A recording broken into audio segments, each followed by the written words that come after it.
Des sommes trop perçues par des demandeurs d'emploi avec obligation de les rembourser. Une réunion avait lieu aujourd'hui entre le ministère du Travail et les associations de chômeurs qui demandaient un moratoire. Ce moratoire a été refusé. Reportage à Nanterre avec un couple qui doit faire face à cette situation. Didier Morel avec Colette Zagaroli. Un moratoire pour les indus. C'est la demande des collectifs de chômeurs réunis au ministère du Travail. 300 millions d'euros d'indus, c'est la somme qui est réclamée par Pôle emploi aux chômeurs. Pour chaque demandeur d'emploi, cela peut être 100, 200 et même pour certains, plusieurs milliers d'euros. Il y a beaucoup de problèmes d'indus. En tout cas, depuis quelques mois, on reçoit beaucoup de personnes qui ont des problèmes d'indus.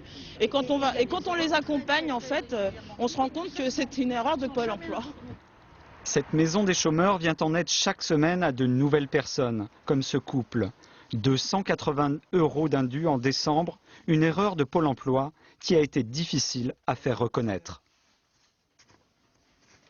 Ben ouais, parce qu'il y avait les factures, il y avait tout, et puis en même temps, elle avait déclaré, parce qu'à la fin, tous les fins de mois, tu déclares là. On l'avait bien précisé qu'elle avait travaillé du 15 au 30 décembre.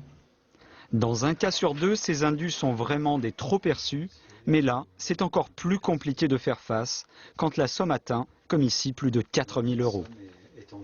La personne, elle a reçu ces sommes-là par Pôle emploi en plusieurs fois. Elle a dépensé cet argent parce qu'elle pensait qu'elle y avait droit. Voilà, forcément, c'est un coup de massue.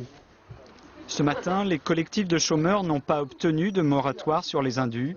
Après des tentatives de suicide et l'immolation d'un chômeur devant des agences Pôle emploi, ils sont encore plus vigilants. Non, c'est fini, on arrête de se suicider, on s'organise et nous on va revendiquer. Là on attend sapin au tournant. Et tout le gouvernement. Avec une hausse ininterrompue du chômage depuis 21 mois et plus de 3 millions de chômeurs, les collectifs annoncent de nouvelles actions pour être enfin entendus.